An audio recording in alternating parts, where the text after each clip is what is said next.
اللہ رب العالمین والصلاة والسلام علی سید الانبیاء والمرسلین اما بعد فاعوذ باللہ من الشیطان الرجیم بسم اللہ الرحمن الرحیم اہدنا الصراط المستقیم صدق اللہ مولانا العظیم۔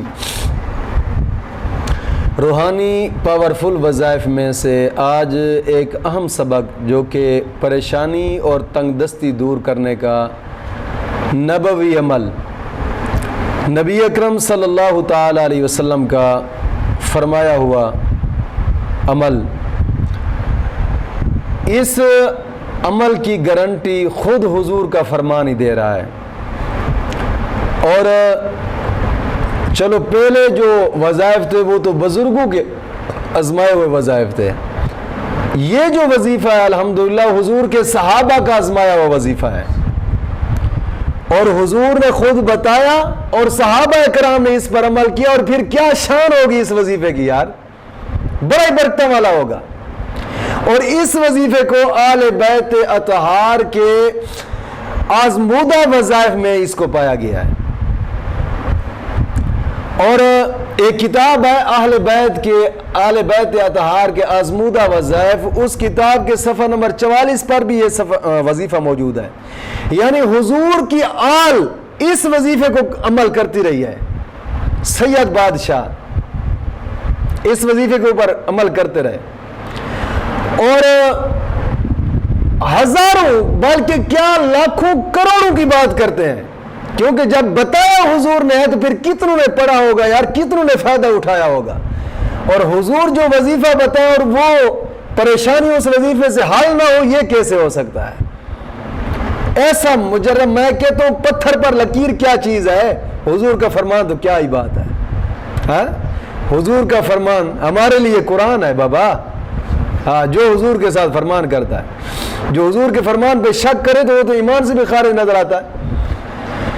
کیونکہ حضرت عباس رضی اللہ تعالیٰ عنہ کے بیٹے حضرت عبداللہ بن عباس رضی اللہ تعالیٰ عنہ، آپ فرماتے ہیں کہ ہم سب گھر میں تھے، اکٹھے بیٹھے تھے گھر میں، آقا کریم صلی اللہ علیہ وسلم نے،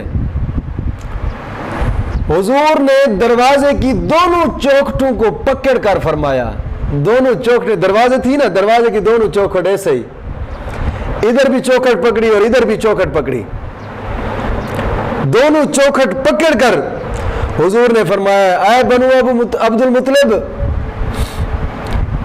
میں تمہیں بتاؤں ایسے کلمات کہ جن سے ہر قسمی مشکل تمہاری دور ہو؟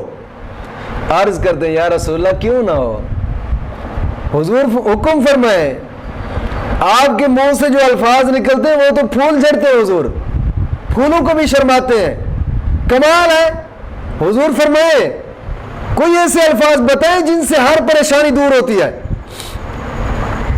حضور نے فرمایا جب بھی تم لوگوں کو کبھی کسی قسم کی کوئی پریشانی آ جائے، مفسرین کرام محدثین کرام کہتے ہیں کہ اگر رشتے میں تنگی ہو، رکاوٹ ہے، دنیا میں کسی کام میں رکاوٹ ہے، دینی کسی کام میں رکاوٹ ہے، 100 قسم کے مسائل جو شریعت کے مطابق ہو، شریعت کے دائرے کے اندر ہو، اگر کسی قسم کی کوئی پریشانی آ گئی تمہیں، یا تنگ دستی ہے، ہاتھ تنگ ہے، پیسے کی وجہ سے رزق میں کمی آتی ہے، محدثین کرام فرماتے ہیں کہ جب بھی کوئی مشکلات آپ کو درپیش ہیں تو پھر یہ کلمات پڑھا کریں، یہ حضور کے بتائے ہوئے کلمات ہیں۔ عرض کرتے ہیں یا رسول اللہ جی حکم فرمائے، بتائیں ہم پڑھیں گے۔ حضور نے فرمایا تم پڑھا کرو، اللہ اللہ ربنا لا نشرک بہ شیئا، صرف اتنے الفاظ ہیں، اللہ اللہ ربنا لا نشرک بہ شیئا۔ پھر سن لیں، اللہ اللہ ربنا لا نشرک بہ شیئا، حضور کا بتایا ہوا وظیفہ ہے، یہ ایسا ہے کہ الحمدللہ اس کو پڑھے ہر قسمی پریشانی، ہر قسمی تنگ دستی بھی دور ہو جائے گی انشاءاللہ العزیز۔ پھر سے سن لیں، اللہ اللہ ربنا لا نشرک بہ شیئا، انشاءاللہ العزیز بڑا کمال فائدہ پائیں گے اس وظیفے سے۔ مولا کریم دین متین کی سمجھ عطا فرمائے۔